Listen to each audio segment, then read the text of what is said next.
What's Your Take is a show where three psychotherapists discuss various topics as both women and men in a thought-provoking exchange we call Girl versus Psych.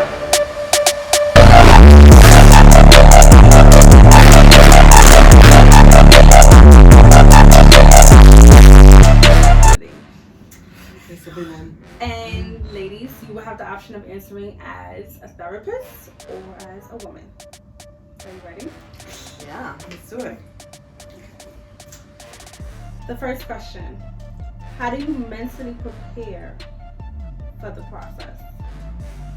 Of what? Being a mom or going through the process? Going through the process of infertility. Oh, when you find out you have a problem? You want me to go first? I'll go first, I guess. Okay. I think mentally I would need like some time to like process, like, oh my God, I'm not gonna be able to have a child the normal way. I'm speaking as a person, not as a therapist. I would definitely reach out to friends of mine that also had infertility problems. I would do my research about like what are my options, and since I'm always a positive person, I would just try to stay positive and be like, there's gonna be a way. There's gonna be a way. So you would say I'm gonna have a child. I would have a child, but I would also explore, like, maybe if I can't physically have a child myself, I would maybe look into adoption, looking into like fostering a child, looking into maybe surrogacy. Yeah. Like I said, explore all my options, but I wouldn't just be like, if somebody says, okay, Lourdes, you're infertile, no, that's not good enough. Okay, staying positive. Yeah. Yeah, I mean, I think staying positive is a good thing. It's weird because I've always been someone who likes to entertain worst case scenario and like, I'm gonna conquer that too. Like, if I can't have a kid, this is what I'm gonna do instead. And I feel like that's just how I manage my anxiety. I call out the devil when I stare him down. So for me, I speak as a woman because I have a very personal experience with this. Recently I was diagnosed with polycystic ovarian syndrome. Most people are diagnosed with this young, in their teen years, early 20s, because they don't get their period regularly. In my case, that didn't happen. So for all I knew, I was a very regular, normal, healthy woman. And but in reality, no, I had this issue. So basically, it's a hormone disorder. There's multiple things that happen, but one of the main things that makes you infertile is that you do not ovulate. So normal women, in between, their cycles, their period cycle, they release an egg, which hopefully gets fertilized if you're trying to, have a baby. For people with PCOS, they don't release that egg, they don't ovulate. And so when I got this news, I was in shock, because, especially as career women, like as women, I have more degrees than, I've just been pursuing education and career and money for so long. I just always kind of assumed that would be there for me when I was ready for it. And I was never ready for it. So when you find out that it's not there for you, it is that you definitely go through a shock period. And for me, I did explore my options. Not because I wanted to do it in this exact moment, but I wanted to know, if I do want to be a mom, what is that going to look like for me? And I gotta be honest, it was very expensive. Like, when they were breaking me down, what I would have to do, and then I would have a 60% chance. I'm like, wait a minute. I'd have to spend $25,000, which is... And you're not even guaranteed. I'm not guaranteed. 60%, that's almost half.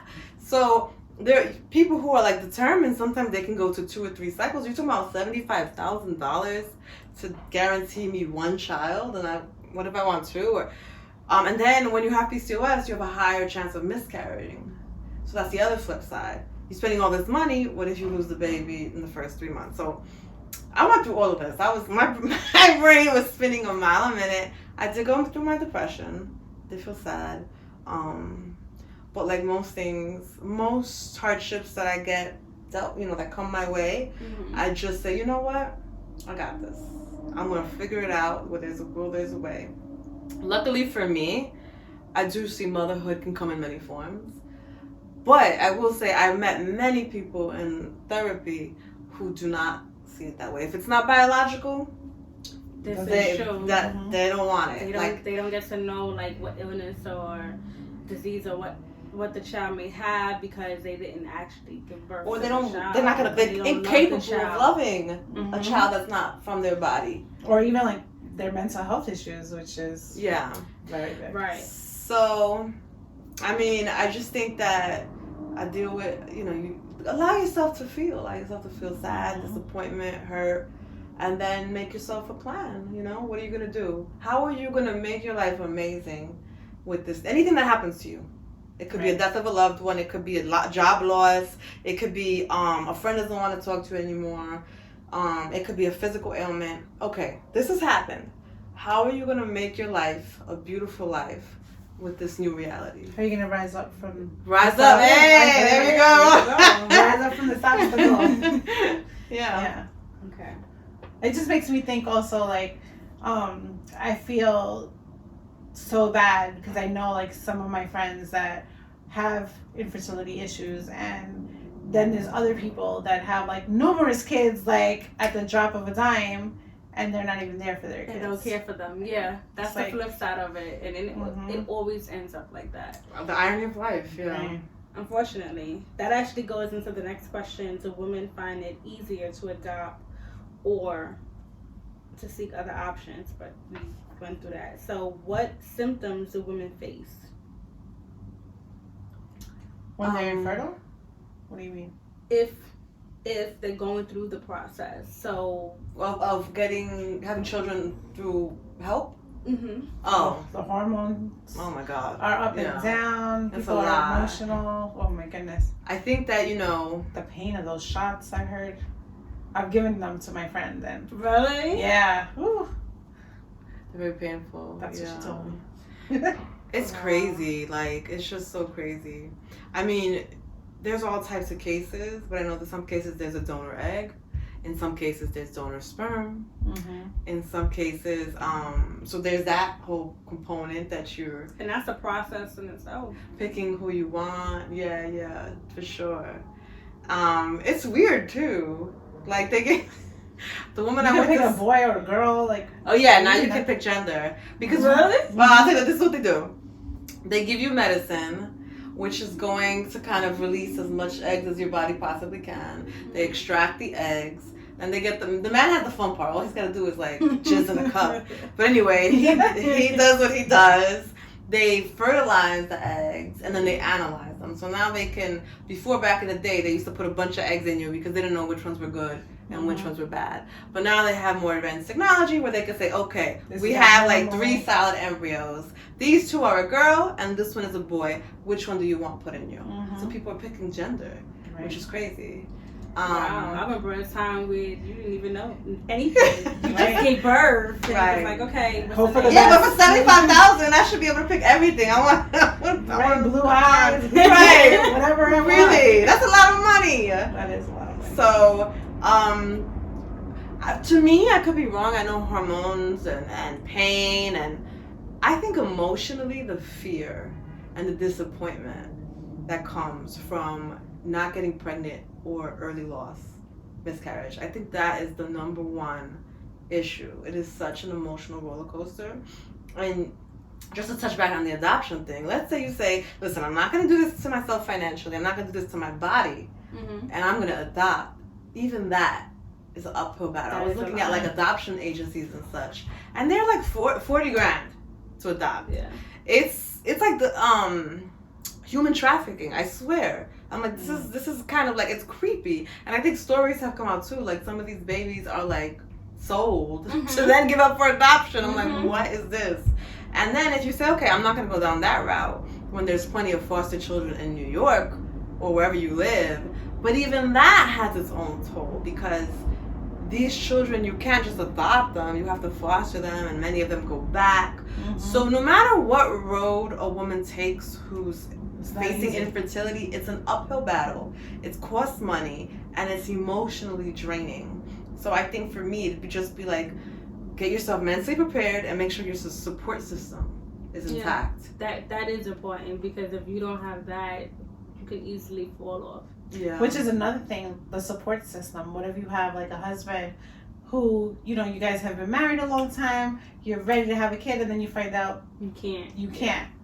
and then all the things that can happen to that marriage, you know, and all the stress that comes from The expectations and everything else. the financial burdens, the stress, the emotion. Mm-hmm. And to be honest with you, and I don't like to stereotype gender, but I'm just saying from what I've witnessed in my work as a therapist for many years, men are more resistant to adoption. They're more resistant to like that. I go back to evolutionary psychology. There could be some sort of evolutionary reason, but I've seen many cases where the woman was like, okay, I can't do this, I'm willing to adopt, and the husband was like, no go. But it could be like you said, that's not their child. So in a sense, when a couple have a child, the men always want the first child to be a boy. Not always. Sometimes they like go. For the most part, Most, a lot of only them because they Yeah. want them to carry on the name. Oh yeah. You're So right. for Mhm. them, it's like, well, that's not my son. I don't know their history. I don't know where they come from. I can't teach them certain things. Or what if I want to, and they become resistant to me because we're not on the same level. Right. So it just depends. Mm-hmm. Yeah, it is. But it's hard. I mean, you know, I have a friend that always says to me, like, if you find that you can't have kids, don't have kids. And I'm like, no, people have trouble understanding that for many women, this is just a deep, strong desire to be a mom. I can't even verbalize it or describe it properly. But I think it has to also do with your childhood. Some cultures, when you're little, they tell you like when you get older, you're gonna have kids, you're gonna get married. Not in that order, but that's hilarious. and then you can't. So, Only if you were raised with like old school values, Right. like that's funny. It's hilarious. and then so does that make you less of a woman? You know, you start to think those things. So it's just. Well, I mean, what is the core of our happiness as human beings? From the research studies that I've seen that have done these huge mega studies on happiness and contentment, the core of our happiness are the quality of our social relationships. And what are the most close social relationships one has? Our immediate family. Mm-hmm. So you're not just talking about like, oh, I want to be a mom. You're talking about having family, having people that exist, that share your blood and that you live with, and that you have these like intense bonds with. So to say to someone, you know, let's say you're an only child, and your parents are in their 70s, and let's say you're, I don't know, in your mid-30s. They had you a little late in life. To say to that person, you're not going to be a mom, like, what happens when their parents pass? Like, they're just going to be floating alone. People don't want that. People want family. That's true. So I think that it's a reasonable thing for people to want to experience motherhood, you know? And or it's fatherhood, actually- right? Because It can go both ways. I was just thinking that we're focusing on women, but it really can go both ways. It could go both ways, because you may have someone, as a guy, he was the only child, or they didn't have a mom there or a dad there, so they want their child or children to be raised in a way that they weren't, for them better. Right. So it just depends. But it actually leads me to something else that I have brought up, infertility versus society. So in a sense, having children or standing on your own, and which way do you necessarily go? So I guess my question would be, which way would you go? Would you stand on your own, or would you go the traditional route and have children, regardless of what you have to go through? I mean, I would explore my options. You know, like if they tell me no, you can't have a child, I would continue to try until I really have explored every avenue. And then Are you referencing the people who might be on the fence? They got one foot in motherhood and one foot in like single. Because they're not sure which way to go. So in other words, A lot of people are in that situation. I think I'm in that situation. Yeah. I think because it's such a huge undertaking. Having a kid is like a game changer. For the rest of your life. Like every morning I wake up, you know what I think? What does Danielle want to eat? What does Danielle want to drink? What does Danielle want to do in her morning? Like when moms wake up, they're not thinking what the heck they want to do. They're thinking, what, my kid needs this, my kid needs that, my kid. And this goes all day long. And so to give up the me lifestyle is a huge undertaking. And but then again, to not have family goes back to what I just said. Like, you don't have family. I think it's a personal decision. You have to be ready. And I think that what I've noticed, I can speak definitely as being a Latina, right? Growing up, I think there was two paths, right? I remember feeling like, okay, bad girls have babies young. And I'm not saying that they do. I'm just telling you what I was conditioned. They're not bad, but this is the conditioning of my child mind. And I went to Catholic school, so you could imagine all the brainwashing that took place. Bad girls have sex. Bad girls have kids young. This is what bad girls do. Good girls don't have sex. Good girls go to college. Good girls have careers. So I was like, well, I want to be a good girl. I've always wanted to be a good girl. I never had the bad girl streak. So I didn't have sex. I went to college. I had a career. So now here I'm in a situation, like I'm an old ass lady. And all of the bad girls are like taking photos on Facebook with their kids in Disney World. And I'm like, damn. I'm over here alone with my crackers and cheese. So you have us. Don't worry. Right. So I feel like it's funny how like I don't know. Isn't that ironic?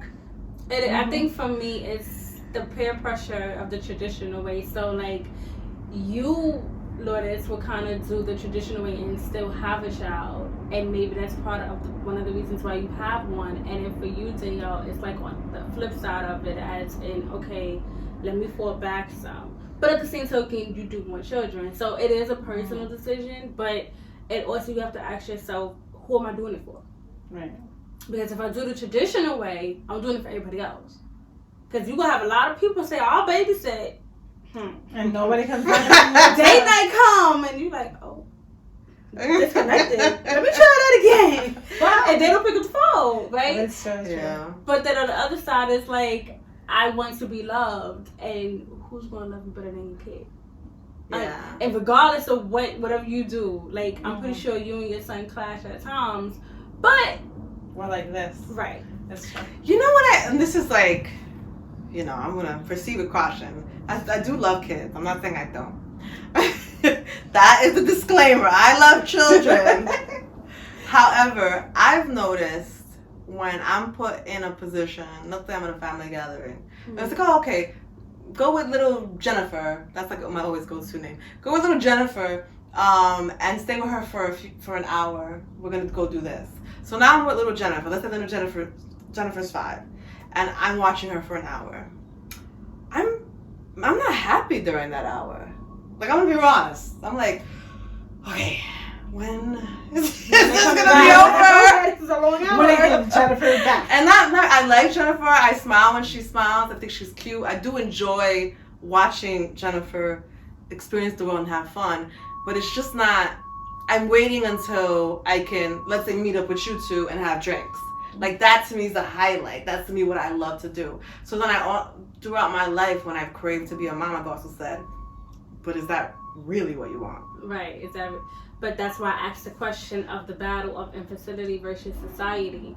Because you have to ask yourself, again, who am I doing it for? And then that also leads me into the question of, okay, you can have a medical issue as to why you can't have children, but what about those who have other diseases? And they can have them, but then they choose not to, such as HIV, such as an STD, whatever. And in the back of their mind, they're like, well, the only way to give birth is either getting cut or really not at all. So what do I do? Right. What I mean, HIV positive women can have children and not passive. But yes, the risk, there's always that risk and the fear. Right. Also, you might be fearing your lifespan or the quality of your life, depending, even though the HIV meds right now are very people are undetectable and such. But, it can be taxing on the organs and such. So I get the hesitation. I hear that all the time in counseling. I hear people say, I don't want to have a kid. I have major depressive disorder. And I don't think that's right to have a kid. And I'm like, depression? We all got depression. Like, you can have a kid. What's that? But, it's a personal thing. Like, some people have MS. Some people have ALS. Some people have all these conditions that they don't want to pass on. And I think that's actually really selfless and respectable, because I think about if I had some serious condition, would I want to pass that to my child? Oh, but would I be selfless enough to not do that? Because remember, I don't think people have children out of acts of kindness. I think people have children because it benefits them. It's something they want to do. So, which I always say, like, you owe your child a good child. I always have that thing. They didn't ask to be born. This is something you wanted. Right. So I feel like, let's say I want to be a mom, but then I found out I have this condition. Will I be selfless enough to say, you know what, I will live out the rest of my days without kids because I don't want to bring a kid into the world with this condition. I mean, it's a beautiful thing if you're able to do that. But I also wouldn't judge someone.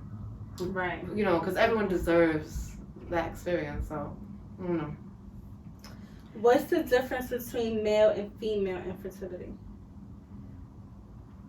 Well, you're not asking us we're not doctors. You mean like biology? No, you're asking us psychologically. Because I'm like, I guess I could break it down a little bit, but we're not medical doctors. Psychologically, I could take a shot at it. You want to go first, or you want me to go first? I think like men would just feel not powerful or lacking of something if they can't reproduce.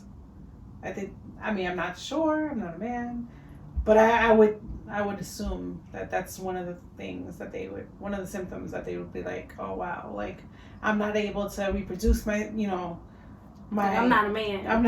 Yeah. I'm not able to carry on my name. Like, why am I here? What kind of man am I? Like, what am my family's gonna be like, okay, this is the last Smith. I don't know why that was so funny to me, the last Smith. Okay. So I feel like, what I do know of medical knowledge from experience, I did date someone for about a year who had some struggles down there. And I went with him to a urologist.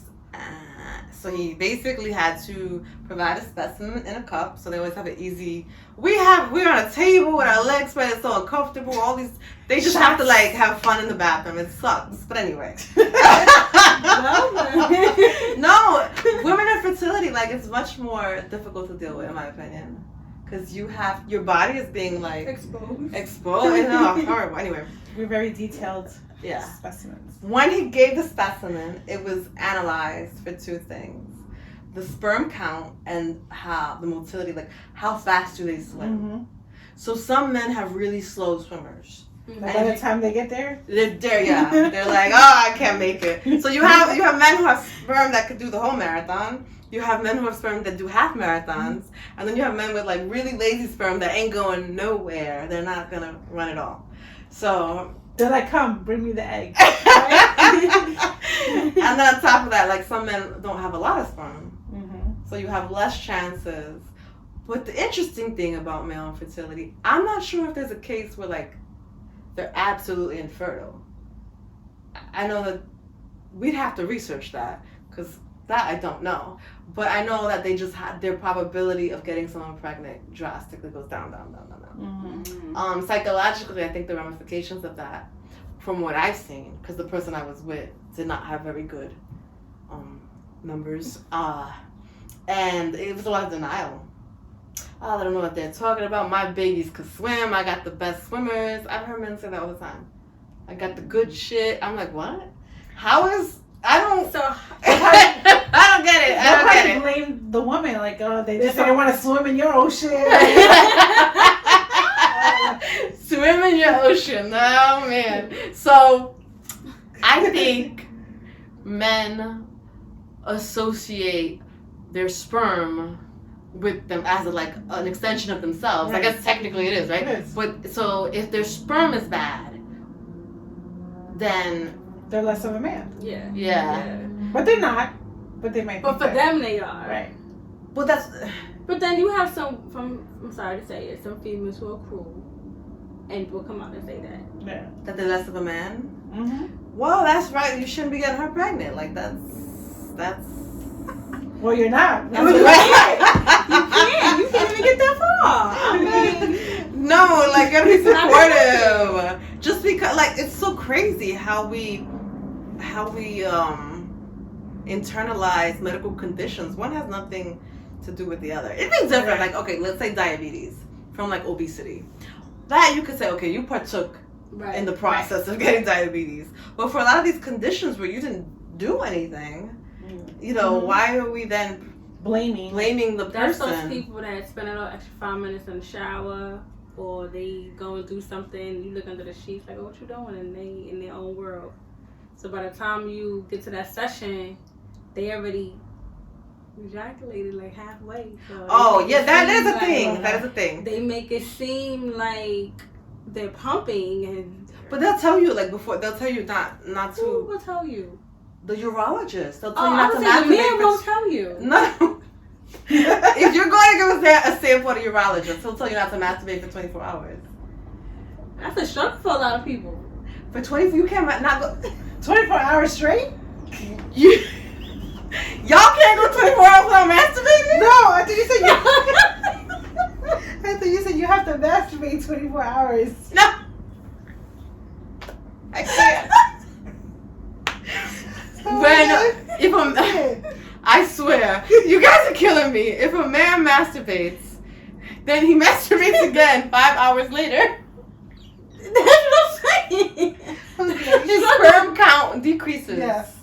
But if he goes 24 hours without masturbating, he's at maximum capacity. But that's a struggle for some people. If you can't go 24 hours without masturbating, you have a sex problem. Have sex problems. Seek a sex therapist. You're a sex addict. Surprised. 24 hours? Some people that need it around the clock.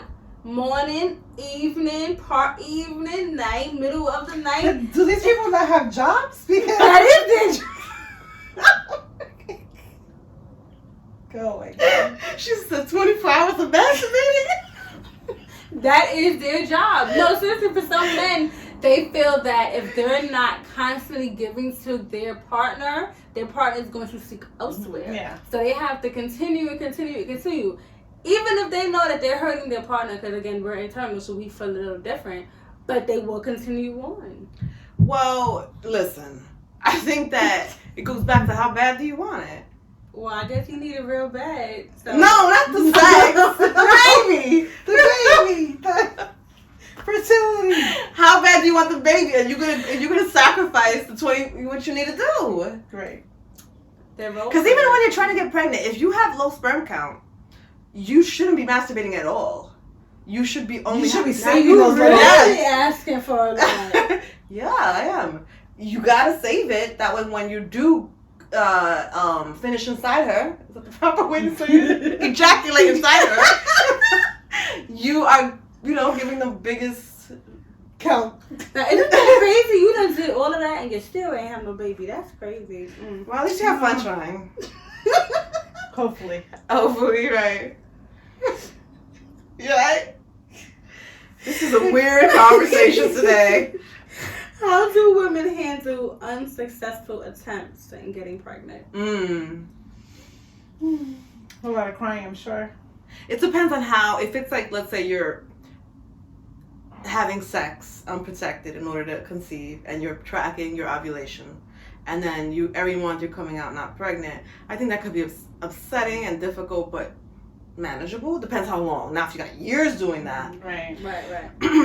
However, if you've paid thousands upon thousands upon thousands of dollars, put yourself through hell with injections and appointments, and you still keep getting abnormal or that's got to be heartbreaking. It is. Definitely emotional, stress, financial. I've heard of cases where you and your partner may split after because they just can't handle it, or they may feel that maybe it's you, it's not me situation. Yeah, I think I've seen cases where they were having problems and they split, and then he ends up getting someone else pregnant like 3 months later, and then the woman has to like deal with that on top. It's like, you know, compounded trauma practically. And so it's really hard, but I think that it's important to never give up, but I also think it's important to be mindful about what you can handle. Right. And when you need to start becoming more creative, you know? So even, that's why I say my strategy is always, I look the devil in the eye. Let's say I decide I'm going to do IVF, and I know that's going to cost me $25,000, and I know I have a 60% chance of success. I'm going to already say, if I am unsuccessful, what will I do then? Right. Will I try for a second time? Do I have 50 grand to play with? Okay, I'm going to do it twice and hope for the best. If I am unsuccessful the second time, then what shall I do? And by me, some people would disagree with this strategy, but everybody's different. By me looking 20 steps ahead, I'll be better prepared for whatever might come. Because I already know if I'm already putting this money aside for 2 attempts and I don't do it, I'm gonna take a 2-year break. I don't know, travel, go to South Africa, and you know, just recoup mentally, and then I'll come back and look at adopt, or even adoption or fostering. If I have that plan mapped out, it'll put me in a better place. I disagree with women who say, I'm gonna do it once, I only have money for it once, and it has to work, and I'm being positive. Ooh, yeah. For me, that's dangerous. And that's unrealistic. It's a gamble. Yeah, it's dangerous. Yeah. You're not preparing. It's like they say, save for retirement, and then there's people who are like, nah, I might not even make it. Good. Yeah, I'm not one of those. I'm like, no, save for retirement. I mean, anything can happen, so you have to kind of play both sides. Yeah. And prepare yourself for it. Correct. I also feel bad for people that, you know, waited later in the game to have a child, finds out that they're infertile, and then they see other like celebrities that are like 50 years old and having Janet Jackson, right? And she got a baby and $500 million, and we're able to freeze their eggs, which most normal people do not have the money to do that or the resources at all. So it's $10,000 to freeze your eggs. And that's just one like shot. Like they give you the medicine, so you're dealing with one cycle. So they're gonna grab like, I don't know, the number I was quoted. It could be like 10 to 12. 10 to 12, 13 eggs. And then out of those eggs, like, it sounds weird, but like 10 of them could be bum eggs, and then you only got 2 good ones. You got 2 good ones to play with, and then even then, who knows if they will go through the whole cycle. Right, they could implant them and they don't. So it's, if you're gonna do this fertility thing, if you're gonna like fight your infertility issues, you gotta be mentally prepared, mentally strong. It's just like if you're a boxer, he's about to go and, you know, do a fight. He's not gonna like not work out for 6 months. He's gonna get himself prepared for this fight. Right. It's a fight. You gotta get yourself mentally prepared. sure. Okay. And the last question, what age group is most likely to try infertility? And do you think that there is Infertility treatments, right? Yeah. particular age group in general, or just anyone? I think 35 to 35 45. I don't know how many, 45 to 50, I'm not sure if there's many. There probably is, but I think that 35 to 45 is probably the most popular. Most likely to try. Well, your fertility at 35 drastically takes a nosedive. Exactly. So I think that at that age, if you want kids, you're really starting to think very seriously about it, and you might be trying, or you're on your way to trying. So I think 35 is when people start to realize that they have an issue, right? If they never tried, how do you know if you never tried that you have an issue? So, and I also find that people nowadays are getting married later in life, so they're not realizing. You know, but then that goes back to the have kids early, get them out the way, and then get married later on. So that also in a sense go back to what I said earlier about facing society or the traditional way. but no one ever, people tell you have kids young, get them out the way. I was told the opposite, as I said earlier. Some people, I've heard some people say that they have them at a young age so that they don't feel old in the long run, or so that they can relate to their child, or so that they can give their parent or their parents a grandchild. because who's to say that their parents are going to live that long to see their grandchild? Right. So it just depends. There's some people who have them back to back, just so that they don't have to worry about the long gap, so that they can have someone to relate to in a sense, or God forbid something happens to the parent, they want their children to suffer together, as opposed to just one child suffering, and then who are you going to go to? Who's your support team? Right. Not to say that you have all these kids and everybody speaks together. That's different. But the concept is, if I have my child by my late 20s, then by the time I'm in my 30s, which is like career mode, my child's already in school, they're around 7-8 years old, and they're set. I don't have to worry about finding a daycare or asking someone, well, how do you do this, or what's the proper way to teach someone at home. It just depends. I mean, I know, like, looking back, I'm so relieved that I did have my son early, even though, I was a good girl to a certain point, I guess. But I still finished college on time, and I still worked on my career goals and, have several degrees. But I'm glad that I had my son early, because I don't think I would even have a kid if I didn't have him early. And now I'm still young enough to run after my future grandkid and experience that. So I'm glad that I did have, and he's only one, just like me. Right. So, there's no right way to live life, I guess. Then you have people who have their child or their children in their 30s and 40s after they've already got their career set in stone, or what they think is set in stone, so that they don't have to sit there and worry about doing too much at one point. It's home, career, and if they choose to advance in education, then they put that on the table. But that's always an add-on. Yeah. I guess whatever. That's what makes us unique. Everybody's different. Yeah, everyone's story is different. Everyone's choices are a bit different. And the reason is behind it, like you mentioned before, some people have their children for their own benefit. Like I said, some people have it for the negative aspect, in my opinion, which is literally financial, or for the labor. I'm almost positive you've seen that one person that asked their child to pass them the remote, and the remote is right there. I do see that. Luckily, I didn't experience that, but but it's just an example. Right. That's weird. Yeah, I always thought that was kind of strange. It happens. It definitely happens. Why would that? What is the psychology of that? Like, why? Is it control, power? Is it laziness? No, but the remote is right there. It can't be laziness. It is a sense of control. Power. And if I can get you to do that one simple thing, what else can I get you to do? Right, because I'm your parent. I'm the boss. Right, and some parents think that way. Like, no matter what you say, you will obviously never be older than I am. But I brought you here, and I can take you out. It's that whole mind frame. Right. I get a lot of people come to me for counseling, and they're going crazy because their parents are trying to control them, and they're 22, 24, 28, 32, and I'm like, move out. Like that. The one reason a parent can control you past the age of 18 is because you're still living. Is because you're financially supported by them. Money is power. And that's why women, we had such little rights for so long, because we didn't work. And we were married off, and we were powerless to our husbands who had the money. Now, thank God, in 2020, at least in the United States, and many other, modern countries, we're making even more money than men a lot of the times, and we have all this power now. So that's the key. Like, you don't want to be under your parents' thumb. You got to figure out what you're going to do financially, boo. You got to do something. I agree. Nobody can tell me nothing. Except the police or the government, but that's okay. Can't help that. Well, thank you, ladies. I appreciate it. Thank you. That was fun.